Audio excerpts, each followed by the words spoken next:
Saresham Rupadantikam Vandeham Shri Guru Shivata Padgamlam Shri Gurun Vaishnavamsha Shri Rupam Sagar Jatam Sagana Raghunatham Vitam Tam Sajivam Sadhutam Savadutam Parijana Sahitam Krishna Chaitanya Devam Shri Radha Krishna Padan Sagana Lalita Shri Vishakamatam Sa Namo Vishnupadaya Krishna Pesha Bhutale Shrimate Bhaktivedanta Swami Namne Namaste Saraswate Deve Gaurvani Prasarne Nirvishesha Shunvadi Pasate Desatarne Vancha Kalpadruvesha Kripa Sindhubhevcha Patitanam Pavanebhyo Vaishnavebhyo Namah Namo Mahavadanyaya Krishna Prem Pradayate Krishnaya Krishna Chaitanya Namne Gaurtise Namah He Krishna Karuna Sindhu Dinbandhu Jagatpate Gopsa Gopika Kanta Radha Kanta Namastate Sabda Kanchan Gaurangi Shira Devendavameshwari Vishbhanu Satya Devi Pranamami Hari Priye Nilachanavasaya Nitya Paramatmane Balbhadra Subhadra Abhyam Jagannatha Namaha Jai Shri Krishna Chaitanya Prabhu Nityananda Shri Advaita Gadadhar Shivasati Gaur Bhaktivinoda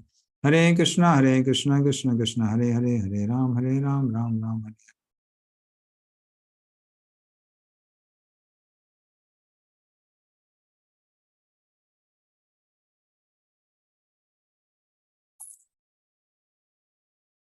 Hare Krishna. So we'll be starting with the Nectar of Devotion today. And so that's like the, you can say, last book in as far as our Bhakti Shastri course is concerned. But at the same time, it is also considered one of the most important books by Srila Prabhupada. And the main reason being that this particular book is written by Rupa Goswami, and basically he has summarized all the teachings of Lord Chaitanya in this particular book. So especially Rupa Goswami has the credit of understanding or and as well as explaining the Rasa Tattva. So even other sampradayas, they also glorify Rupa Goswami for explaining this Rasa Tattva, which had never been explained in this way before. So that is why this particular book is like very all the devotees, and especially all the Gaudiya Vaishnavas. Okay, so we'll cover that. So before that, I'll just show you a PPT. Just a minute.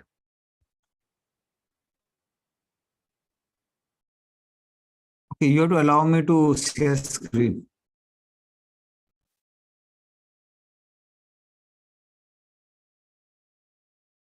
Done.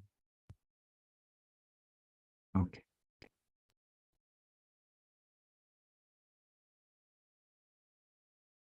Somebody can read this.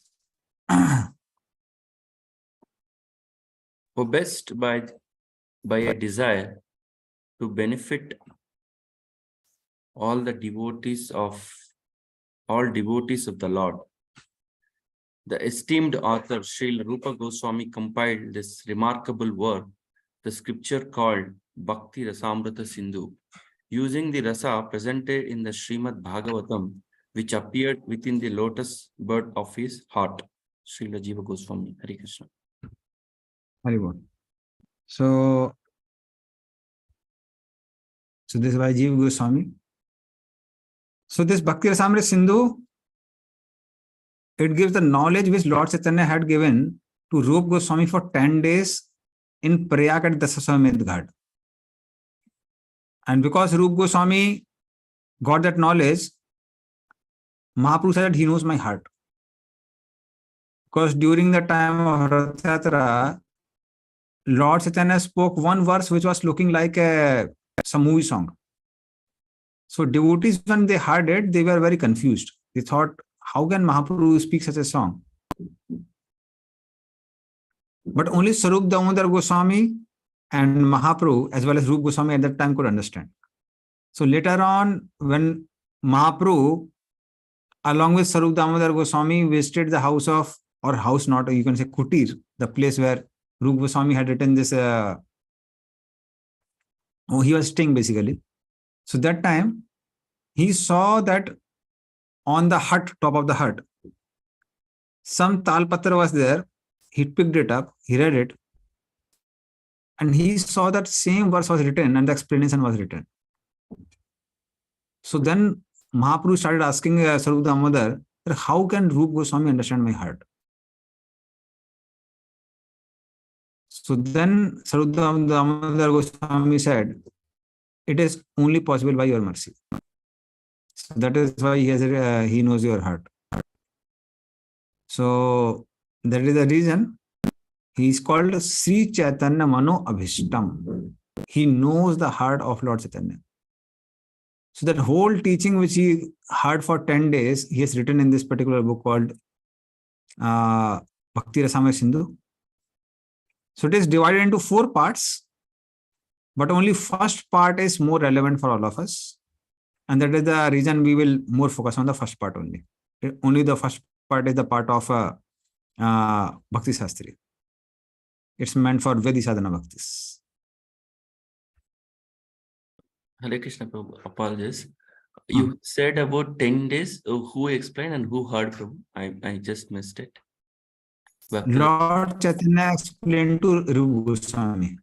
Okay. So when Lord Chaitanya was going towards Vrindavan, so he met Rupa Goswami and Anupam, youngest brother of Rupa and Sanatan, in Prayagraj. And there at Daswa Samet Ghat, so there he gave this knowledge to Rupa Goswami in Prayagraj. I have been to that place, the exact spot where Lord Chaitanya gave knowledge to Rupa Goswami. That is near Prayag. Prayag, okay. There's Shiva temple, there he gave. Okay, thank you. Hare Krishna Prabhuji. Prabhu, I heard this Bhakti Rasamrita Sindhu book is a law book for ISKCON devotees. It seems. Is that right, Prabhu? That's true. Okay. Yeah. So that's a law book for devotees because it is Lord Chaitanya's instruction to Rupa Goswami. Going to explain how to Rasa Tattva. So these things will come in this slide. Somebody can just read the slides. Read all the points of the slide. About Bhakti Rasamrita Sindhu. Point number 1. Why is BRS is a very important book for the Gaudiya Vaishnava Sampradaya? Answer.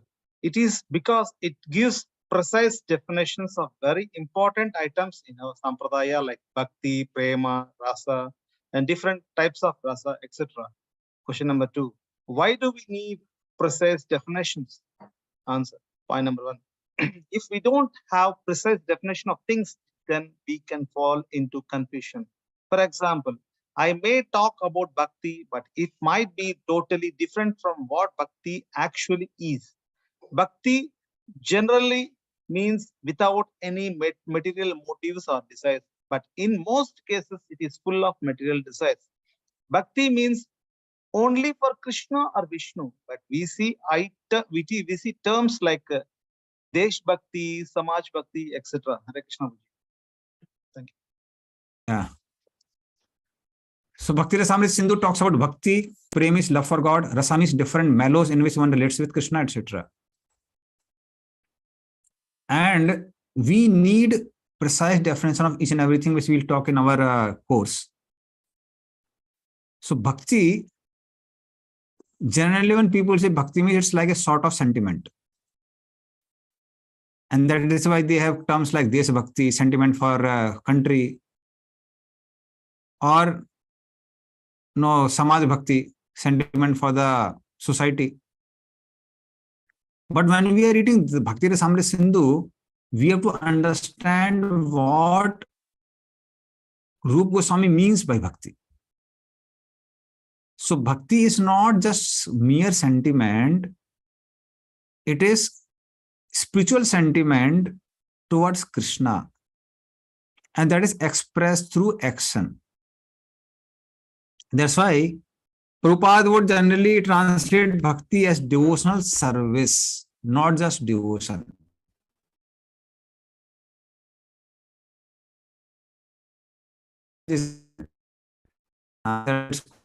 Voice is The breaking. preface of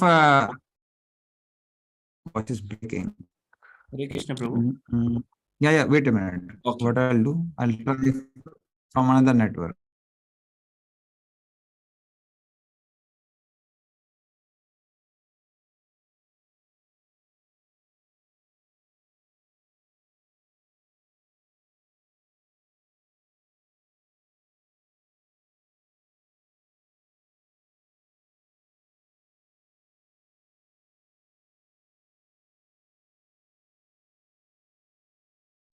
Is my voice okay now? Okay now.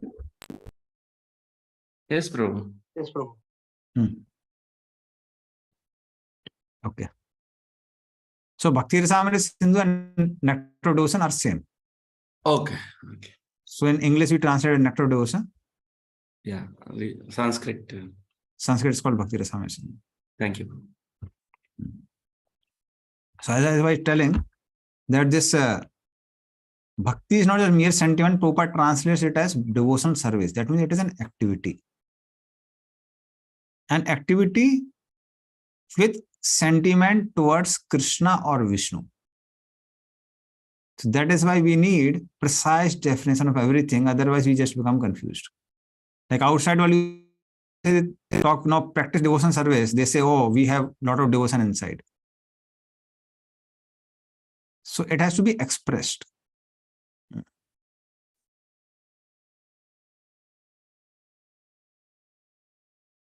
So as I was telling, bhakti is devotional service. Krishna anusilanam. Anusilanam means basically an activity. So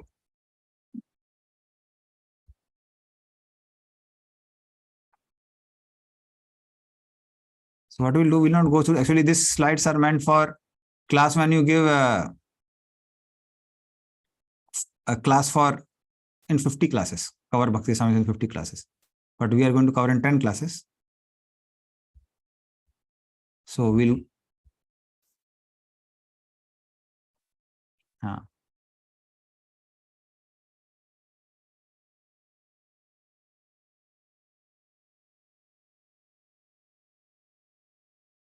so we'll go only through, yes.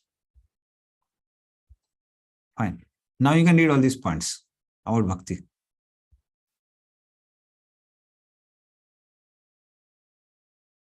Somebody can read the points. Srila Prabhupada says, Bhakti means devotional service. Mitam cha saram cha vacho hi vagamita iti. Essential truth spoken concisely is true eloquence. Chaitanya Charitamrita Adalila 1.1.6. Bhakti connotes devotion or love, and love implies service. Activity to please the beloved. Thus, devotional service is an eloquent definition of bhakti. Srila Prabhupada says, the basic principle of a living condition is that we have a general propensity to love someone. No one can live without loving someone else. And no preface. Hare Krishna. Yeah. So when we say bhakti, bhakti means devotion or love, and love means service. Because love is expressed through service, and it's practically active. And that is the reason Prabhupada has given this definition called devotion service. See, a person who translates, he has a big work to do. Because when you have to translate a particular word from one language to another language, it has to be translated in a way that the meaning is spoken essentially, concisely. At the same time, everything is explained in that. So that's why Prabhupada has done this work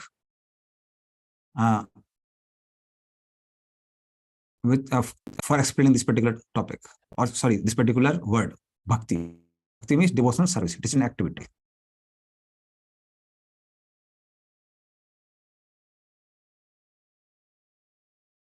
Yeah, somebody can just go through all these particular. This is from except from anodic preface only. So just read them.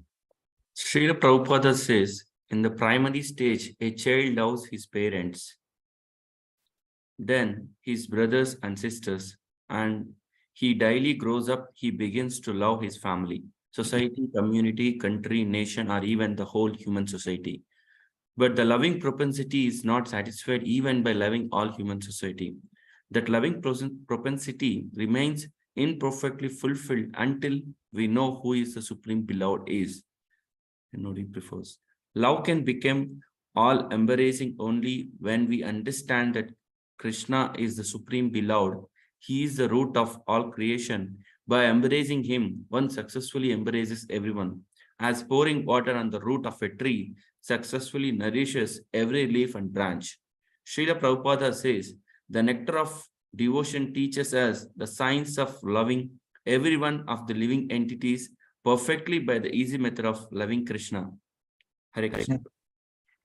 So when we say bhakti, bhakti means love, and love means when it is love for everyone. It can't be I love this person, I don't love that person. Then otherwise it becomes relative love. So absolute love means where there is love, there is no hatred. So then such a person, he will love everyone, but that is expressed as love for Krishna, because Krishna is like the root of the tree. Or we can say, when we love Krishna, we love the entire creation of Krishna. So we can't say that, no, I love you, but I don't love your son, I don't love your children, parents, etc. Let us say I give you a flower and I slap the child. How can you be happy? Because you love the child. So if I love you, I will also love your child. So similarly, the best way to love everyone is to love Krishna. So that's what Prabhupada explains in the preface. Now the second word comes in Bhakti Rasam Sindhu is the rasa. And now let us see what Prabhupada writes about rasa. Please read. Bhakti Rasamrita Sindhu, rasa. Srila Prabhupada says, the word rasa used in Bhakti Rasamrita Sindhu is understood by different persons differently, because the exact English equivalent is very difficult to find. But as we have seen, our spiritual master translate this word rasa into mellow. We shall follow in his footsteps and also translate the word in that way, nectar of devotion. Relationships are comparable to fruits. The pleasure we taste in this relationship is the juice, the mellow, rasa. The taste of a fruit is what attracts us is to eat it. Similarly, the force that attracts us to a certain activity or relationship is the taste we enjoy in it. Yeah. So in this way, actually speaking, pleasure is the driving force for everyone in this world. So similarly, we also relate with people only if it gives us some sort of pleasure. If there's no pleasure, we don't relate with people. So there is subtle pleasure in relationships. So like a fruit, if fruit has no rasa, no taste, then nobody would eat the fruit. Like we eat raw mango, even ripe mango, because it has some taste. Grapes has some taste. But how many of us eat raw potato? Somebody eats raw potato without being boiled. It has no taste. So only thing which has taste, the taste attracts a person. So similarly, this bhakti also has a rasa. And that relationship with Krishna is what attracts the living entity. Now, there will be two types of rasa. Let us see this. So there are two types of rasa. Bhakti rasa and mundane rasa. So just read these slides. Srila Prabhupada says, driven by affection for his wife and children, a family man works day and night. A philanthropist works in the same way for love of greater family, and a nationalist for the cause of his country and countrymen. That force which drives this philanthropist, the householder, and the nationalist is called rasa, or a kind of mellow relationship whose taste is very sweet.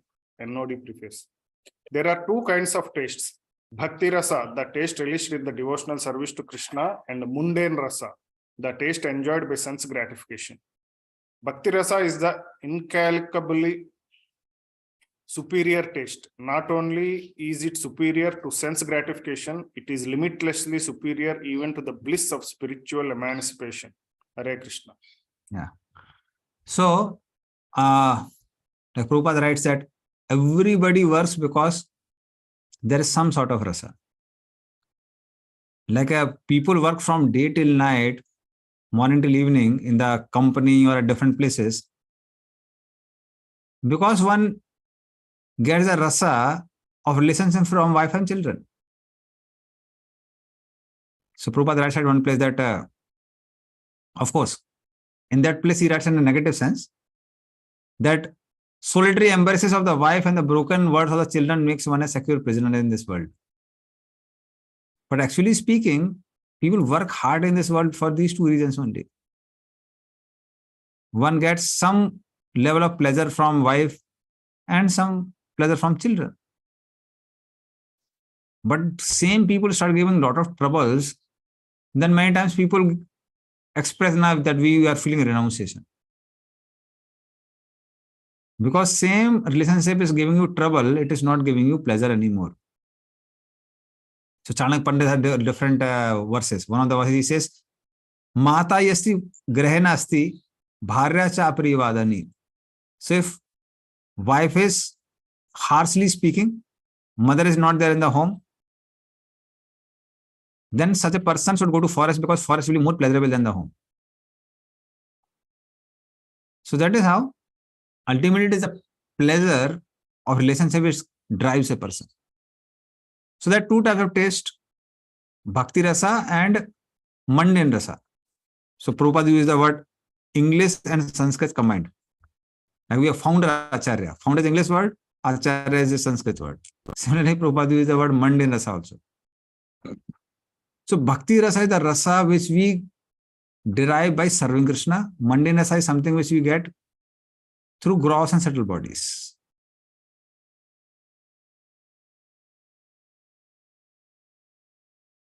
Okay, so these two qualities are there in the mundane Rasa. So what Prabhupada says is this spiritual rasa which comes by serving Krishna is millions of times greater than even Brahmananda. So the pleasure of sense gratification, if it is oceanic, then it cannot be compared to one drop of Brahmananda which comes by liberation, by merging in Brahman. And if the pleasure of Brahman is compared to the ocean, it can't be compared to drop of pleasure which comes by serving Krishna in pure love. So that is how this particular pleasure of Bhakti Rasa is very, very superior. But mundane Rasa or Rasa of this world has two qualities, Bhog Tyag and Chapal Sukh. So I think so it must be there further also.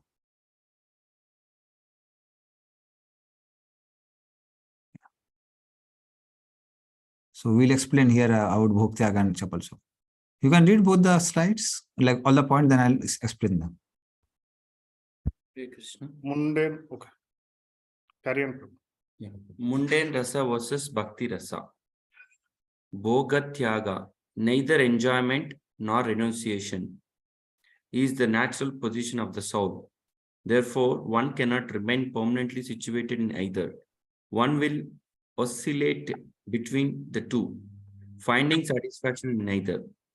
In contrast, Bhakti Rasa is the natural position of the soul, and thus one can remain satisfied there perpetually without oscillation.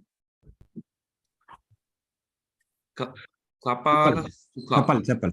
Chapal Sukha. Chapala Sukha. The happiness Sukha of mundane Rasa is always temporary and flickering. Chapala. Even the greatest material pleasure must end at death. In contrast, the pleasure of Bhakti Rasa does not flicker. Hare Krishna. Yeah. So Bhog Tyag means one is very much attracted to sense gratification. But the problem is that the senses are limited and sense objects are also limited. So let us say we are eating gulab jamun. So first gulab jamun looks so tasty, second not so tasty, third looks like a burden, fourth one would be a force if you feed fourth one or fifth one or sixth one. So either gulab jamun would be over or the taste for gulab jamun would be over in due course of time. So at a point of time, person says, enough, I don't want any more. So when one says, I don't want any more, that is called tyaga, renunciation. So you must have seen that now, like I find many times so many grastas, sometimes they come to temple and say, we want to join. Why? I had a fight with my wife. Or wife says, then no, I have a fight with husband. So what happens is because that relationship becomes stale over a period of time, then renunciation comes. But this renunciation, because it is also not natural position of the soul to renounce, what happens is that also doesn't last for long. So after some time, people again run back. They again want bhoga. So that is how people, they travel between bhog, tyag. But bhakti rasa is something which is natural position for the soul. And that is why when one starts getting bhakti rasa, one overcomes this cycle of bhoga and tyag. Another quality about mundane rasa is it has chapal sukh. Chapal sukh means it is temporary and fleeting pleasure. None of the pleasures of this world are like permanent. Like you must have seen, suppose somebody gets a new car. One is really fascinated for some days. But how long does the pleasure remain? Till new model at a cheaper price comes. So when you find a new model at a cheaper price, after let us say 6 months or a year, we think, oh, I could have waited for a year maybe. No. I bought it for 15 lakhs and this is just for 12 lakhs. It has better facility. And at the same time, same thing also starts looking burdensome. Because mileage decreases as the years pass. As the years pass, same car needs more money for repair and maintenance. So it gives lesser facility and more maintenance. And that is the reason same thing starts looking like burden. So that is the nature of chapal. It is flickering pleasure. It is temporary and flickering.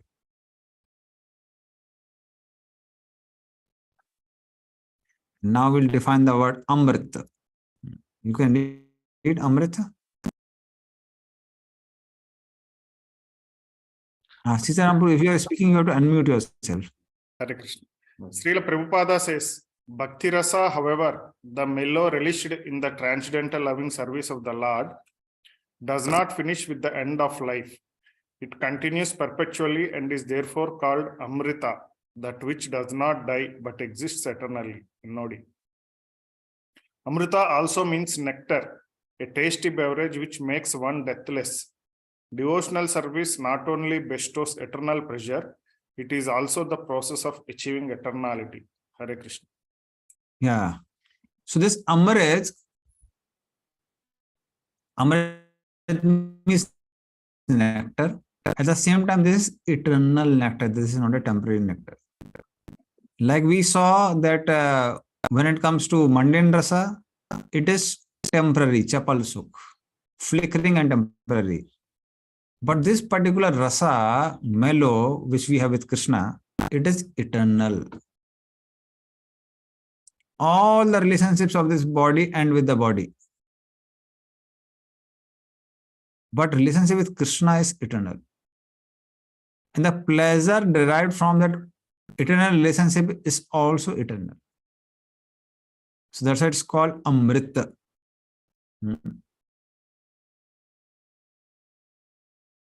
And this Amrit, so this Bhakti Rasamrita Sindhu, it is ocean of that pleasure. So just read the comment of Prabhupada, then we'll explain. Srila Prabhupada says, the nectarian pleasure derived from devotional service to Krishna is clearly superior to material sense gratification. One may sometimes manage to procure a few drops of sense pleasure, but there is an entire ocean, Sindhu, of the nectar of devotion easily available to everyone, always. By understanding the nectar of devotion, one can dive deeply into the ocean. NOD, please. Hare Krishna. So this ocean, this pleasure is, first thing is, it is pleasure of bhakti, not mundane. It has rasa, it is a mellow. Then it is eternal, it is amrit. At the same time, it is Sindhu. It is an ocean which has no source and unlimited depth. So it has no bed is there and no source is there for this ocean. So both the things are absent. So that is how one can dive into this rasa for eternity. It is never going to end. So that's why it's called nectar of devotion. So now nectar comes from which word? Somebody get an? Amrit. Yeah, amrit, nectar. And devotion comes from the which word? Rasa. Bhakti. Okay. So nectar of devotion basically means, so these two words are emphasized there, bhakti and amrit. Hare Krishna. Yeah. So bhakti rasamrit sindhu. So this bhakti rasamrit sindhu begins this introduction to nectar of devotion, which Prabhupada writes. So we'll just discuss few verses. So okay, before that I will tell maybe. Okay. So this Bhakti Rasamrita Sindhu is divided into 4 portions: Eastern, Western, Northern, and Southern Ocean. So this Sindhu ocean, and this ocean has 4 parts, or it can be divided into 4 parts depending on the direction. So Eastern Ocean, Western Ocean, Northern Ocean, and the Southern Ocean. And each ocean is again, so we will be discussing only Eastern Ocean, which talks about varieties of devotion service. And again, this particular ocean, Eastern Ocean, is divided into 4 waves, because ocean has waves. So first wave is Samanya Bhakti. It's basically an overview of devotion service. Second wave would be Sadhana Bhakti, with devotion service and practice. Third wave is called Bhava Bhakti, devotional service and ecstasy. And fourth wave is Prema Bhakti, that is devotional service and love of Godhead, Krishna Prem.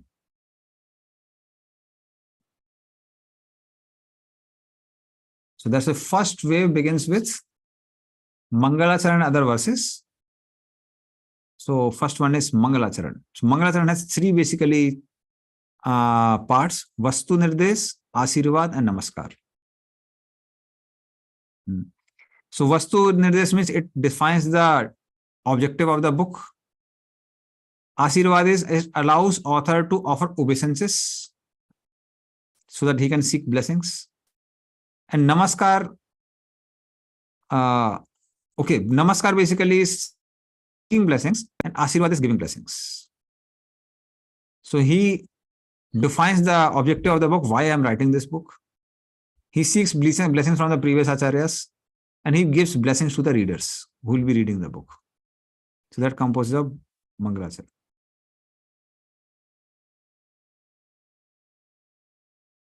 Prabhuji, can you repeat again, Prabhuji? Just what you just explained. Okay. So Mangalacharan composes of 3 things: Vastu Nirdesh, Asirvad, and Namaskar. So Vastu Nirdesh is the objective of the book, and Asirvad and Namaskar are seeking blessings as well as giving blessings. So seeking blessings from previous acharyas so that the objective is achieved, and giving blessings to those who are going to read it. Okay. Yes, Veni Madhav. Hare Krishna Prabhu, Dandavad Pranam Prabhuji. Prabhu, I have a question, like a little before our topic, you said that the devotional service is a nectar of devotion is once you dive into that, this unlimited of bliss. So in this case, in the Ishopanishad, in a book, Invocation, Prabhupada writes, like, who is the Brahmavadi is the feature of Sat, who is the Paramatmavadi is a feature of Sat and Chit, means full of knowledge and eternity. And who is the devotee is a feature of Sat, Chit, Ananda. So here the Paramatmavadi who has a Chit of 100% means complete bliss, complete knowledge. Why he is not, even after knowing that, why he is not looking for the devotional service project? If it is so deep and enjoying the devotional service, it's like a ocean. Why he is not taking into it? Actually, they also get devotion and they also perform devotion service, those are Paramatmavadis. But it is more of appreciating Lord's interaction with matter. So it's more on a material realm than in the spiritual realm. Like when we say Paramatmavadi, this basically refers to the devotion which people have for Garbhodaksha Vishnu, Karnadaksha Vishnu, and Shirodaksha Vishnu. So they are also devotees. And most of them, those who are yogis, Paramatmavadi, generally they go and they associate with the Lord in Santarasa. And Santarasa can also be like very, very deep, no doubt about it. It's also like Sindhu. But then they don't have much of a personal interaction with the Lord. So in that sense, we say that Ananda is not there. Whether Ananda of service is not there. But Ananda of appreciation is there. Make sense? Prabhu, in that case, even a materialistic people, like sadhana bhakti, when I do, so we also know the knowledge of the devotion and we also appreciate. We means I, we should not use the once Maharaj said we should not say we, it's I. So when I appreciate the devotional service, but I may not be involving fully into the devotional service, I may even to come back to the material life and take some tyaga boga tyaga you said, no? So like that. So this the same similar thing, even a Paramatmavadi feeling. In the beginning stages, not in the advanced stages. So in the advanced stage, they are also like Santaras Bhaktas. So they also go, they pray to the Lord, they appreciate the Lord, they dwell into that appreciation. Appreciation increases in due course of time more and more, unlimitedly. And that is how they appreciate the Lord. That is how they love the Lord. They may not have the desire to please the Lord because they think God is so great, how can we serve him? Makes sense, no?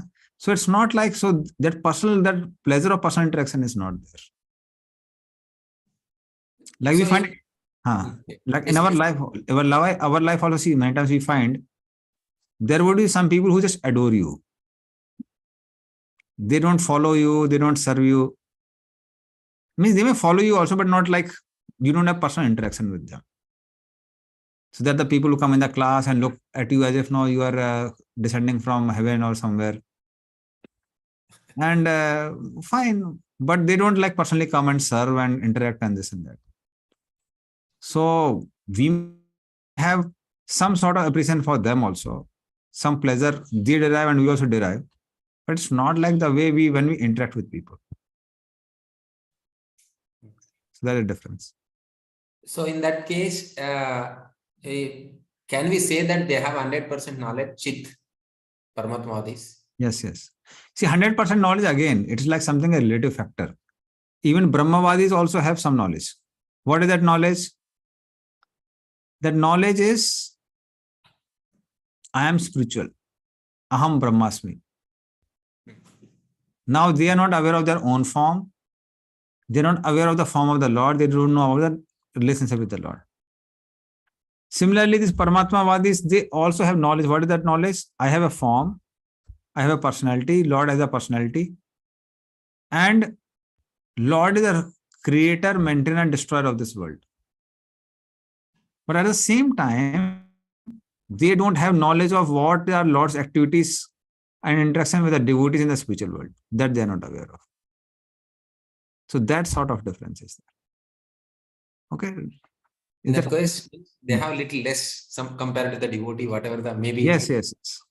So Krishna's knowledge is unlimited. At the same time, so knowledge also, there is some knowledge with very little knowledge with Brahmavadis, little more of with Paramatmavadis who knows about Lord's interaction with this world very nicely, but they are not aware of the Lord's activity in the spiritual world. For us, we are also aware of the Lord's activities in the spiritual world. So that is the difference. Okay. Thank you, Guru. Thank you. Very good.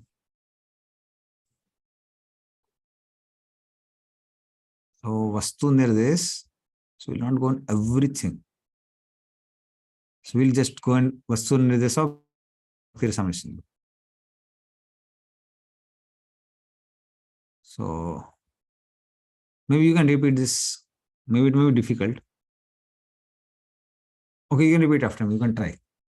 Akhil Rasamrita Murti Akhil-rasamrita-murtihi Prasramar Ruchi Ruddha Taraka Pali Rudra Taraka Taraka-pali Kalit Syama Lalito Kalita-syama lalito Radha Preyan Vidurjayati. Radha-prayam vidurjayanti. Please read. Krishna, the destroyer of all sin and the bestower of all the bliss, Vidu, the very form of highest bliss, filled with all rasas, Akila Rasamrita Murtihi, excels all, Jayati, others in glory. He brings the Taraka and Palika under his control, Rudra Taraka Palika, but by the diffusion of his beauty, Parasrama Ruchi. He accepts and embraces Kalita, Syamala and Lalita as his equals and gives pleasure to Radha by his excellent qualities. Radha Prayan, Bhakti Rasamrita Sindhu. Yeah.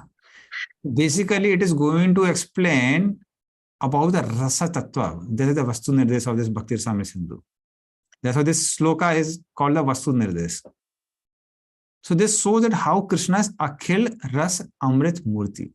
His complete embodiment of that eternal spiritual rasa. And that is how he is so glorious. If you talk about rasa, there is no doubt the way Krishna reciprocates with his devotees, nobody reciprocates with his devotees.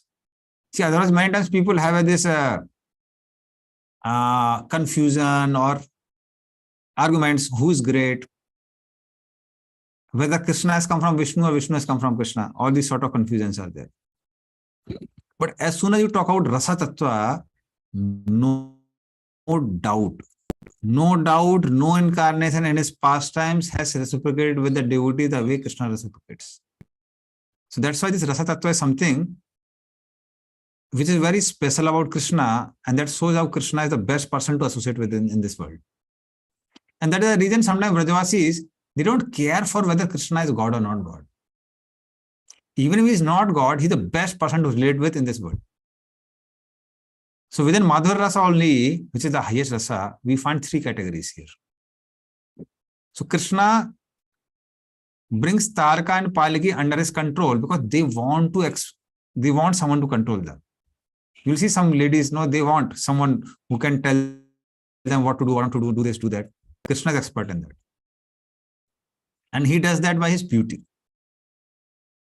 So through beauty, he attracts them, Taraka Pali, and whatever Krishna says, they do it. They do it for Krishna. Syamala and Lalita, they want that sort of, because in Madhur Rasa, all other rasas are also there. So they want someone to relate with, like a friend. They want some boyfriend. Krishna is best in that. So he embraces Syamala and Lalita, and that is how he reciprocates with them. But that is what they want in relationship. And at the same time, Radharani is attracted to the qualities. And Krishna has excellent qualities. By that, he gives pleasure to Radharani. So that is how Krishna is expert to deal with different devotees, even in the same rasa. So what relationship which we have with Krishna, it is irreplaceable. It cannot be replaced by anyone else. Not possible. So that's why Krishna the best person to relate to. Like those who are youth preachers, sometimes they get complaint. Householders always get this complaint. And then you can relate. Youth preachers sometimes get a complaint. Prabhu, you don't love me, you love that devotee. No, those are youth preachers. Vinny Madhapur, you had some experience like that? Yeah, bro, this happens very regularly. That's regular. So because the reason is we are not Krishna. And householders, most of the householders have this complaint. Wives have the complaint, Mataji have complaint. This fellow doesn't give me time. This fellow, no, he doesn't properly behave with me or reciprocates with me. And person is sometimes so puzzled and confused. It's like, no, wife is shouting. If you remain silent and tolerate, sometimes he says, no, why you look silent? Speak something. And if you speak something, then there's like no more force from the other side.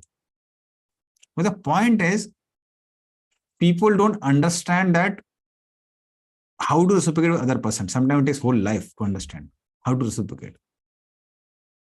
That's why Krishna actually is Sattva-tampati. He knows how to deal with which devotee in what way. Atheists want to forget him, Lord allows that. Those who are theists, but they want something from the Lord, Lord gives that. And each of the devotee wants to relate with Krishna in a particular rasa. Krishna exactly reciprocates with that devotee in that rasa only. So to establish that how Krishna is the Akhil Rasamrit Murti, that is the objective of this particular book, Akhil Rasamrit. Then we'll understand he's the best person to relate with in the entire creation. So that's the Vastu of this.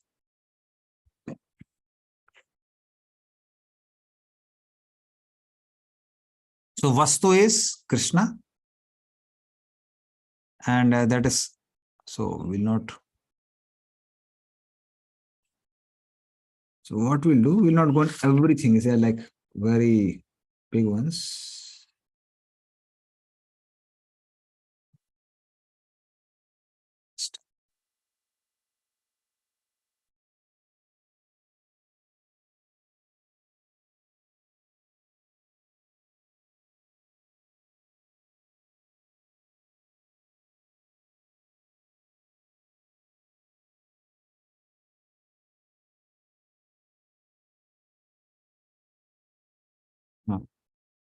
So I'll directly go into so embodied in that form. Akhil Rasa Amrit Murti. You can just read these slides. First 2 points you read, and then we'll decide this verse.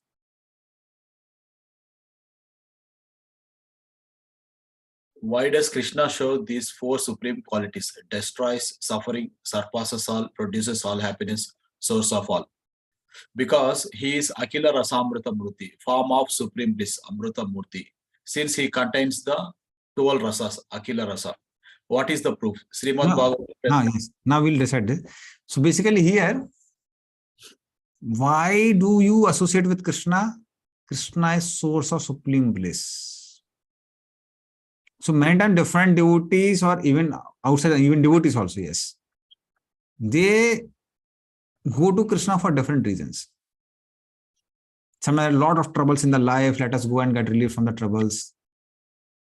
Sometimes it becomes achieving love of God. It is like becoming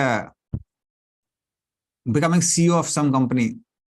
So what is the highest in this world? Get Krishna Prem. Okay, I'll get Krishna Prem. Becomes more like a peasant objective. But actually speaking, the real reason is that Krishna can actually satisfy us completely because he's the form of supreme bliss. And his embodiment of all 12 rasas, he can reciprocate with devotees in all the 12 rasas. So this particular verse comes in the Srimad Bhagavatam when Krishna and Balram kill Kovalapid the elephant. They have the tusk of the elephant on their shoulders. Their faces are beautified by the droplets of the blood of polypid and by sweat.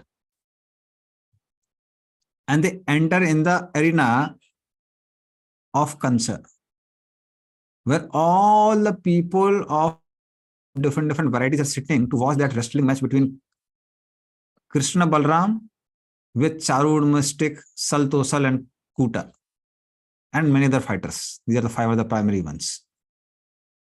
So how he reciprocates with them? Just by entering, not even like he has not started acting now. He is just entered. So how he reciprocates with them is given here.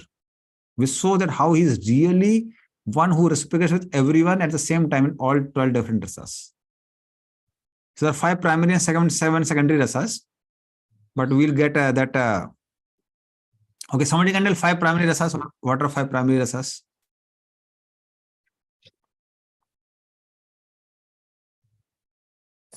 Madhurya Rasa rasa, rasa rasa, sakya rasa, Hmm. madhurya rasa, vasala rasa. Santarasa. Santarasa we forgot. Santaras. So there is Santaras. Above that is Dasaras. Santaras means you just appreciate Krishna. Krishna is so great. But then he's so great, how can I serve him? But when one thinks, anyway, although he's so great, but still I have a desire to serve him, let me serve him. So it's like offering Ganga water into Ganga, but still that there is a devotion involved in that. So that's higher. That is called Dasaras. Higher than Dasaras is the Sakharas, where one has friendship with Krishna. Now the serving Krishna in a way that you are at ease. You are like a friend. So that's higher. Higher than that, that is Vatsalya Rasa, where one sees that if I don't feed Krishna, Krishna will die. So that's why Prabhupada says, don't try to become God. Practice bhakti and you will become greater than God. So that's what's and highest is the Madhurya Rasa, where one wants to give pleasure to Krishna even by one's personal body. That Krishna, now if I touch him, my hands are so soft, Krishna will enjoy it. So that's called the Madhurya Rasa. And there's 7 secondary rasas. We'll discuss more in detail later on, but we'll just analyze this verse here. So you can repeat, if you can repeat, you can try at least. Malla nam asanendanam narvara strinam smaro murtiman. Mallanam asnir nrnam naravah strinam smaro murtiman.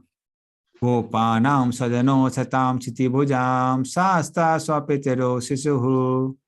Gopanam swajanostam shitibhujam shasta swapitro sisuh. Mittu bhoja pate virada vidusam tattam param yoginam. Bhojapate virata vidusam tattvam param yogina. Krishninam paradevate vidito rangam gata sagraja. Krishnam paradevate vidito rangam gata sagraja. So this verse, in this all 12 rasas come. So Malla Nam Asnir. So for those who are wrestlers, they felt that Krishna is like thunderbolt. So wrestlers as thunderbolt. So there is Veera Rasa. So the fighting rasa, the secondary rasa basically. Nirnam Narvaraha. So those who are men of Mathura, they were seeing him Narvaraha, best of all males. So that's Vismaya Rasa. This is also secondary rasa. Seeing Krishna and wonder, my God, he's a really man. Strinam Smaro Murtinam. All the women were seeing him as if he's Cupid personified. So that is Madhurya Rasa. So they were getting attracted and seeing Krishna like a Cupid. Gopanam Sajano, all the Gopas, they are seeing he's our relative. So that's Sakharasa as well as Hasarasa. So coward boys, they are saying, oh, Krishna has come, he's going to fight now. Oh, nice enjoyment. He would fight with us also, now he's going to fight with them also. And Asatam Chiti Bhujam, Sasta. So those were Asata, impious rulers. They saw Krishna's chastisement, Sasta. Sasta means one who gives a chastisement. So that is Rodra Rasa. Then Swapitaro Sisuhu. And Krishna's parents were seeing Krishna as their own child. Oh, my child has come. And they were having Karuna Rasa also, because they were thinking he has such a tender limbs like lotus stem. How will he fight this with these mountains wrestlers like Charun and Mustika? So how can he fight with them? It is like an unjust fight. But Kansa, Bhojapati, he was seeing it like Mrityu. He was seeing like death personified. That is Bhayanak Rasa. So anywhere he would look at his wife, Siddhi and Prapti, he would feel that Krishna and Balaram are coming. He would look at moon is one. But when he would look, he was feeling as if two moons are there. One is Krishna and one is Balaram. When he would look his image in the mirror, so he would see sometimes two images have come, and then suddenly he starts seeing that this Krishna and Balaram are coming. So he was seeing Krishna and Balaram like death. And Virat Avidusam, those who are not intelligent, they saw him like Virat Rupa. Mountains are his bones, trees are his hairs, so like that. So it's Bhivatsarasa. And Tattvam Param Yoginam. Yogis were seeing him as absolute truth in Santarasa. So Vrishninam Paradevati. And those who are Vrishnis. The first mobile pakan betto. Ad chusina time mar 8:35. Hare Krishna. It's mute. Okay. So Vrishninam Paradevati. So those who are Vrishnis, those who are devotees of Lord. Vishnu means basically Yadavas. So all the Yadavas are seeing him like supreme worshipable deity. So I should serve him. That is Dasarasa. So in this way, this verse consists of all 12 rasas. Santarasa, Dasarasa, Sakarasa, Madhurasa. There are 5 primary. Then Virarasa, fighting. Vismay, wonder. Hasarasa, laughter. Rodra. It's like death personified. So Rodra. Karuna Rasa, mercy. Then Bhayanak Rasa, Bhivatsa Rasa. So they all are secondary rasas. So Krishna reciprocated with all 12 rasas just by entering in that wrestling arena. So that's why it's called Akhil Rasamrit Murti. Prabhu, I have one. Yes. Just before slide, Prabhu, here Bhivatsarasa, Bhayanak Rasa, Raudra Rasa. It looks like a similar three of it. A little similar or how? It is similar in a category, you can say, but they are not same. See, like in horror movie also, everything is horrifying. But within that also there is a category. That is why we realize the horror movie, different scenes. It's not like consistent thing is there. So Bhayanak. Bhayanak means looks so dangerous. Bhivatsa means it's so great, at the same time not very pleasurably great. Like Arjuna was saying, I don't want to see this form. But there's no doubt it's so great. And Bhayanak may not be always very great. And when it comes to Rodra, Rodra means chopping off, cutting, this, that. It's like you've seen some warriors are shown as if now they have killed 300 people in one shot. So that's Rodra. So that difference between all three. Could you understand the difference now? Yes, bro. I got it. Yeah. So it's not. Bro, one more point here. You mentioned when Krishna entered into arena with the what is it? Elephant, Kulepida, that's in the teeth he's holding, and no, the blood is coming. The same section it comes that when they about to fight with this Chanura And Mustik. and they say in one section mentions that see Krishna and Balaram very small, very tender. And this is so injustice, and they are asking them to fight with this like Rakshasas. So the same people have seen when Lord entered into the arena with this Kavilapida teeth, and it was so heavy, they're looking. How come they changed immediately, bro? Like, So these are Pitaro, these are like father. So parents are generally Karuna Rasa only, Vasal and Karuna Rasa. So different verses there, they are spoken by different people. And if you go into Vishwanath Chakravarti Thakur's commentary, he tells which devotee has spoken which verse. So this particular verse is spoken by Krishna's parents, and generally you must have seen parents. Even if you are very healthy, but still every time you go home, what do parents say? Yes, you become very thin, you are not eating properly. What you are doing? Yes. So that is Karuna Rasa actually. So that is natural for the parents. Like I know one devotee, he was in Mumbai. When he came to the youth center, he was around 160 kgs, 160. And then because of dieting and everything, he reduced his weight till 110. And when mother came, mother was very concerned. Oh, he has become thin. He is not becoming thin, he has become more normal. He was 160, he became 110. Even 110 is too much. He should reduce another 20-30 kgs. So that's like a nestle for the parents. Okay, so even if he had done very strong, like powerful work, that time intelligence doesn't work. Okay, makes sense?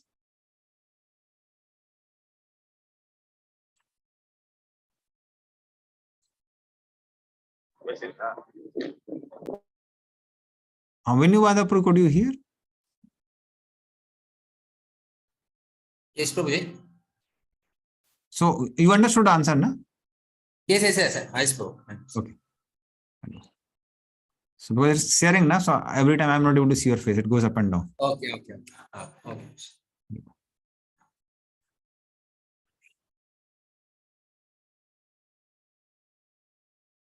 So I'll not go. It's like same thing is spoken here, which I spoke before. So Taraka, Pali, they are in. So within this also, Madhuras, there are different categories that I explained. So that is how Krishna knows how to reciprocate with everyone. So we'll not go in there.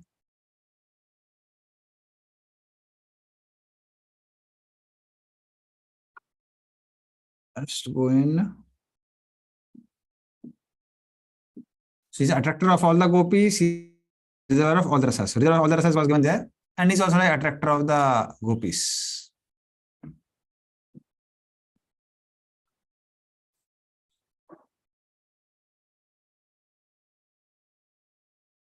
So we'll not go into these details. Now we'll come to this particular rasa section.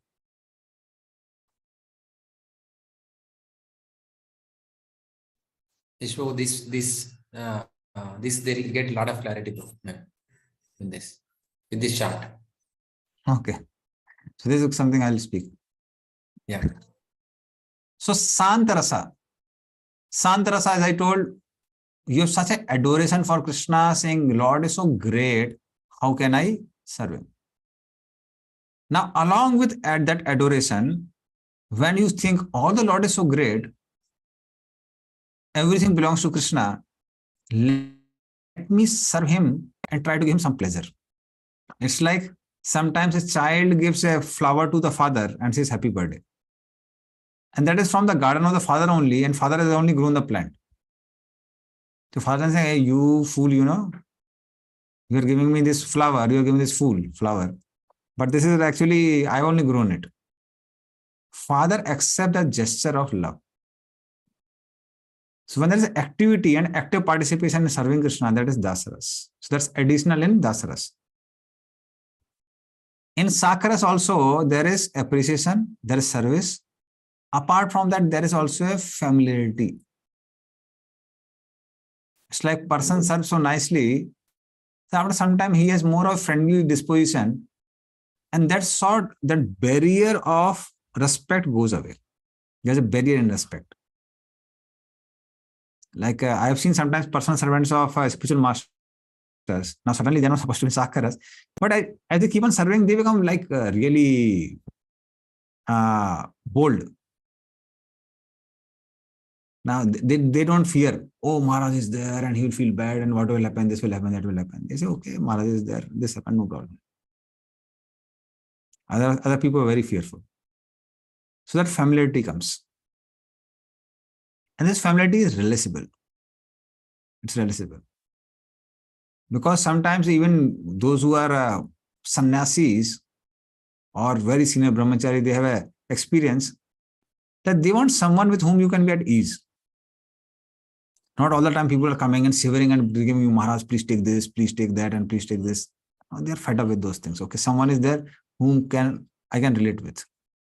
So that's Sakhya. But in Sakhya, there is like, I serve you, you serve me. It is like that. So that's Sakhya. It is more on an equal level. But when one gets lot of love for Krishna, one feels Krishna is dependent on me. Like you must have seen even like parents, even if now I'm 30 plus, but even when now I go home, parents always tell, see, you're going the train, don't get down from the train. Be careful now with whatever water you are drinking.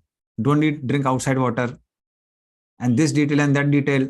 And after some time they realize, oh, he's so big, why should we speak? But still they continue. Because they feel that this person is dependent on me. So that's called Vatsal Ras. That's even more stronger. Because the amount of service has now increased. So that's Vatsalya. And Madhurya Ras is even greater, where a devotee of Krishna wants to give pleasure by everything, including one's personal body. So gopis want to like touch Krishna's body with the softest part of their body so that Krishna gives pleasure. That means our entire existence is meant only for Krishna's pleasure. So the amount of service there is even greater.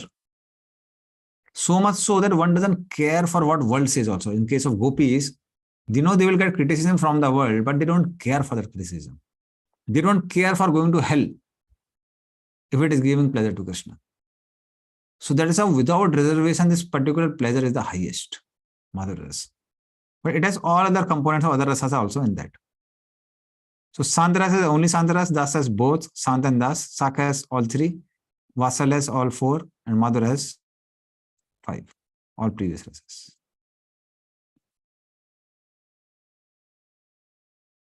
Okay, Santaras means one has extreme appreciation for Krishna, extreme appreciation for Lord.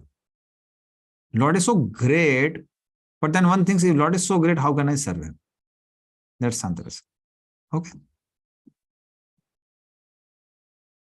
Now these rasas, whichever devotees in whatever rasa, sometimes he remains satisfied. It's not that the devotee feels, oh, what if I would have been gopi? What to do? I remain a sakha only. So they don't feel like that. It's like we have first floor, second floor, third floor, fourth floor, fifth floor in a building. Person in first floor is satisfied that he's in first floor. He doesn't say, what if I had a flat on the fifth floor? So all the floors, different people staying there are satisfied. At the same time, we do analytically understand one is higher and one is lower. So that is how rasas are there.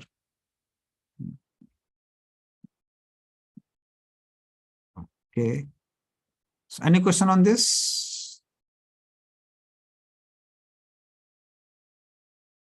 Okay, fine. I think it's clear. Then second thing which we told is namaskar. That's offering obeisances. So what are the benefits of this namaskar?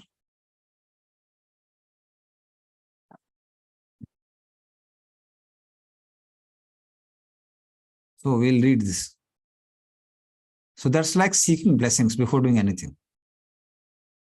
So that is the reason why that namaskar is done, obeisances are given.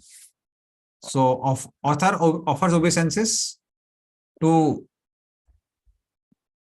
seek the blessings of the Lord so that the work gets completed at the same time the objective is fulfilled. So this is the namaskar verse. So you can repeat after me.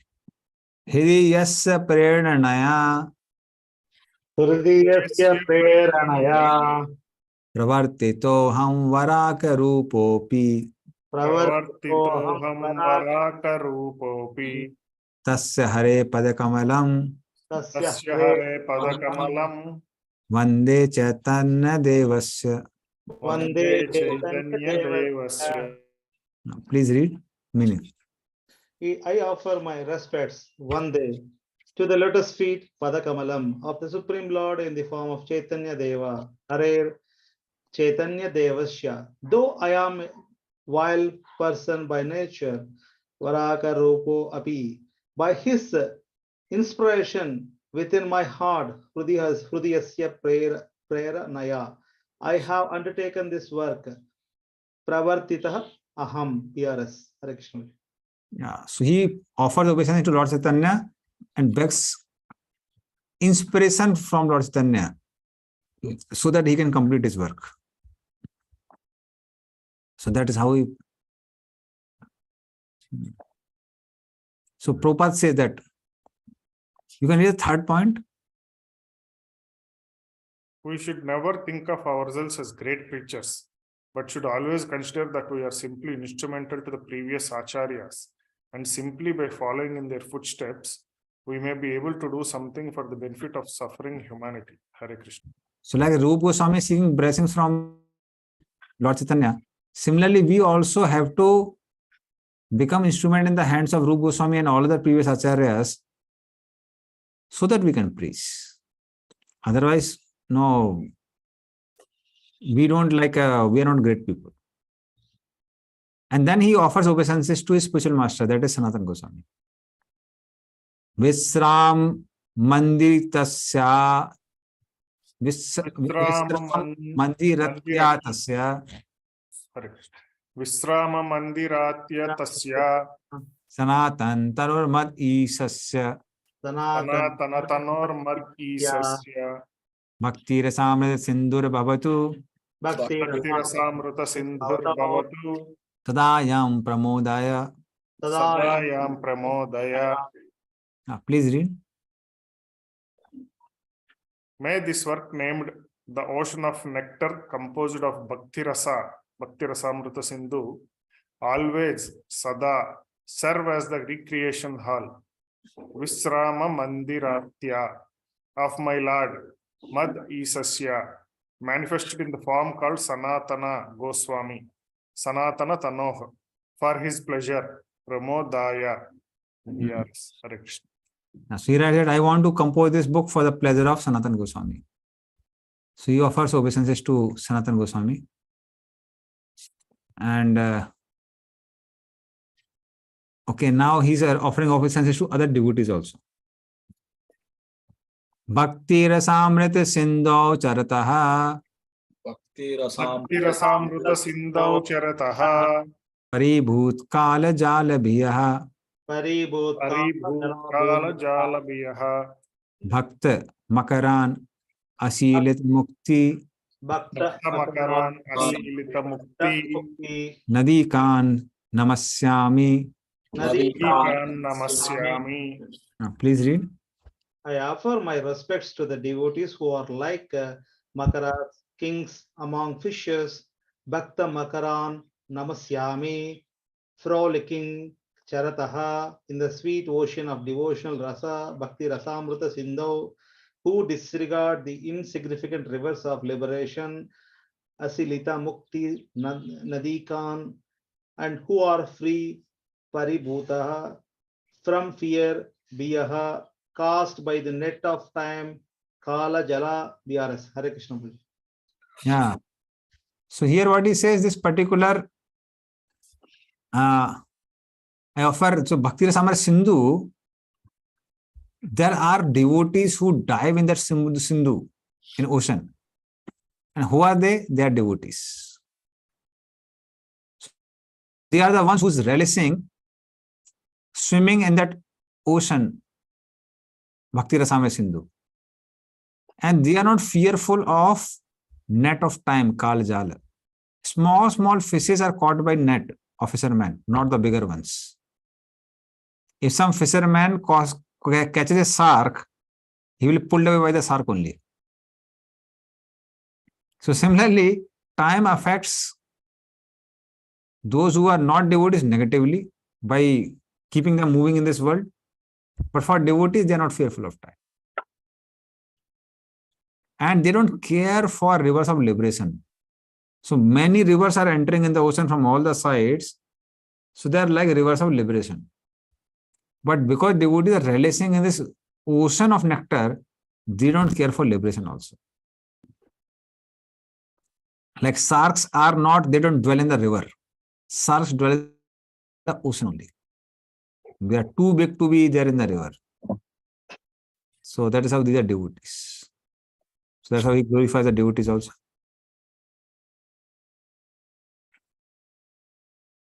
So this is exactly what I spoke is spoken here. Oh, hey, Prabhupada. Okay, so and now comes Ashirvad, that is offering obeisances. So we'll not go to Chaitanya Charitamrita verse, we'll go to Rasamrita Sindhu verse only. So now he's offering like blessings to different readers by telling them that may this Bhakti Rasamrita Sindhu save you. So you can repeat this also. Mimamsak vad bhagne katinam api Nimam sakya vada bhagane katinam api kuntayan asojevam kunthaya Kuntaya asojitvam Sujiva Puratu sanatan suchiram Supurata Purato sanatana Saratan suchiram Suchinam Tava Bhakti Rasamritam Bodhi. tava bhakti Ava rasamritam Bhakti bodhi. Samritam Bhavati. So that's like blessings of Rupa Goswami. So who wants to get blessings can read. O Sanatana, may your ocean of Bhakti Rasa, Tattva Bhakti Rasamrita Bodhini remain for long time. Spuruta Suchiram, restricting the harsh arguments. Katinam Api Kuntayam, of the proponents of karma and jnana, nimam saka, just as the ocean restricts the flame, jihvam, of the vadaba fire, vadaba agnihi, BRS. Yeah. So the example is given of that of volcano. Now there's a volcano eruption. In the past, we have seen that it sometimes destroys the entire villages after villages. But if this same ocean is there within the ocean, so same volcano there within the ocean, then that volcano doesn't have much effect. Because the water of the ocean totally cools down the fire of the volcano. So those who are followers of karma, jnana, and they have their strong arguments, they are like volcanic eruptions.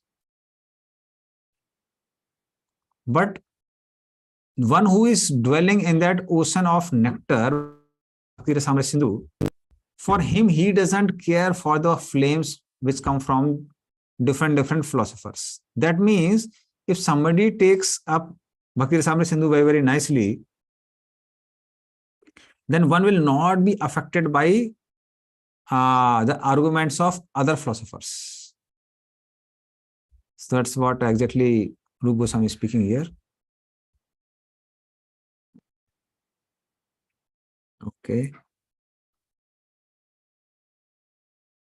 So what we'll do? So we will take this is the last slide. So this overview of Bhakti Rasamrita Sindhu. So we discuss all the three things. Author is telling out Vastu Nirdesh, the objective. He is doing Namaskar, seeking blessings. And also he's offering the Ashirvad. He's giving the blessings. So that is how Rupa Goswami begins. And this is the overview of Bhakti Rasamrita Sindhu. So this whole Sindhu or ocean is divided into 4 parts: eastern side, southern side, western side, and northern side. So eastern side is varieties of bhakti, and it has 4 waves: 1, 2, 3, 4. Overview of devotion, Samanya Bhakti. Sadhana Bhakti, devotion, service, and practice. Devotion and service and ecstasy is called Bhava Bhakti, and devotion, service, and love of God is called Prema Bhakti. Southern side is overview of rasas. So there is Vibhav, Anubhav, Sattvic Bhav, Vichari Bhav, and Sthai Bhav. So this we are not going to discuss. We will be discussing only eastern side. Western side has primary rasas. These 5: neutrality, servitude, friendship, paternal, and conjugal. And northern side talks about secondary rasas: laughter, astonishment, chivalry, compassion, anger, fear, ghastliness, mixture of mellows and destructive mellows. So we will be discussing only on eastern side of the book.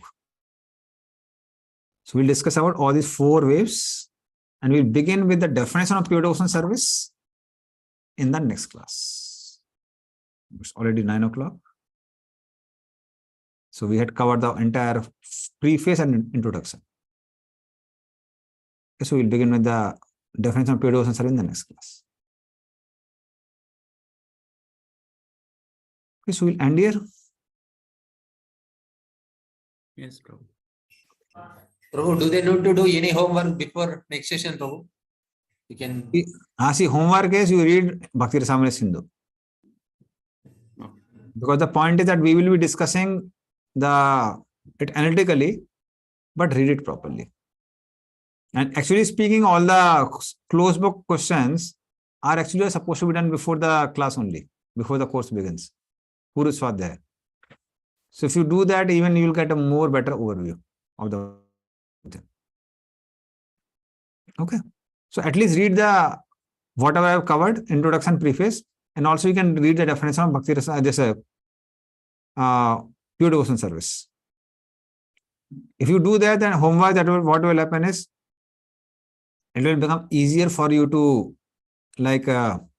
understand the class. And for those whom it is possible, you can also read this book, this Waves of Devotion. This is by Dhanandhara Swami Maharaj. And Prabhupada's Bhakti Rasamrita Sindhu or Nectar of Devotion is explained more analytically here. So he has taken paragraphs from Prabhupada's this Bhakti Rasamrita Sindhu, Nectar of Devotion. And then he has written it very analytically by making tables and everything. And actually speaking, many things which I spoke, it's from this only, Waves of Devotion. Although these are like slides of Balram Shakti Prabhu he made. So he has included even the verses. So he gives in 50 classes. But many of the things which I explained is directly from Waves of Devotion. I'm just focusing on that. So that Dhanandhara Maharaj has done this very good work of writing a whole book. So those who want, they can go through that book, Waves of Devotion. Okay. Yeah. So we'll end here. Thank you. Thank See, you. Bhakti Rasamrita Sindhu ki Jai.